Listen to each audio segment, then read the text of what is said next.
To begin felting, you'll need your chenille stem over top of your sketch and also bent into the shape of the part that you are felting. In this case, I am felting the star shape on my sketch. So once the chenille stem is bent into the shape that you want, put your sketch aside. You'll need a foam block and a felting needle. You'll also need some raw undyed felt, or wool at this point, it's not felt. Never ever ever cut wool. Always rip it by pulling it apart. Don't ever cut it with scissors. If you do, you'll be cutting the barbed ends off of the fiber, which is what acts like Velcro when you push the needle through the felt. So you're going to get a small bunch like so, and you're going to wrap it around your chenille stem without, here's the tricky part, without changing the shape of the chenille shape. Hold it down to the felt. Your needle will push the barbed ends of your wool into itself and create a cling. The end of the needle is curved so that your finger can rest at the tip and you don't hurt yourself.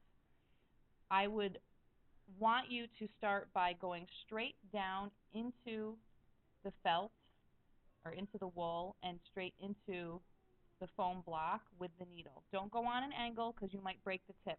These needles are very expensive, so we want to be careful that we keep them as long as we can without breaking them. Don't hit the chenille stem with the needle. I'm pulling the fibers that are loose into the inside of the star, and I'm just going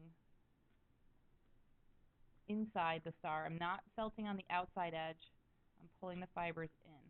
This is a process that'll take me a little while to do to get the bulk.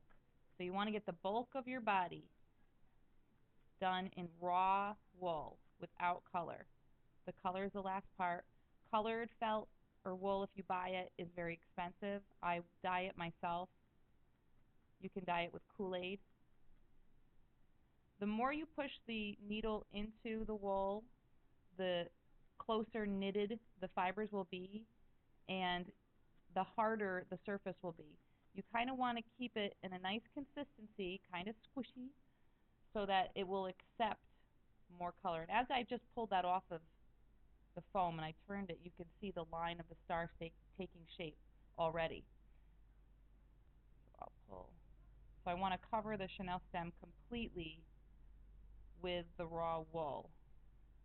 I don't want the chenille stem showing at all. Please don't poke your finger. These needles are very, very sharp. So you'll continue this process until it's completely covered with the raw wool.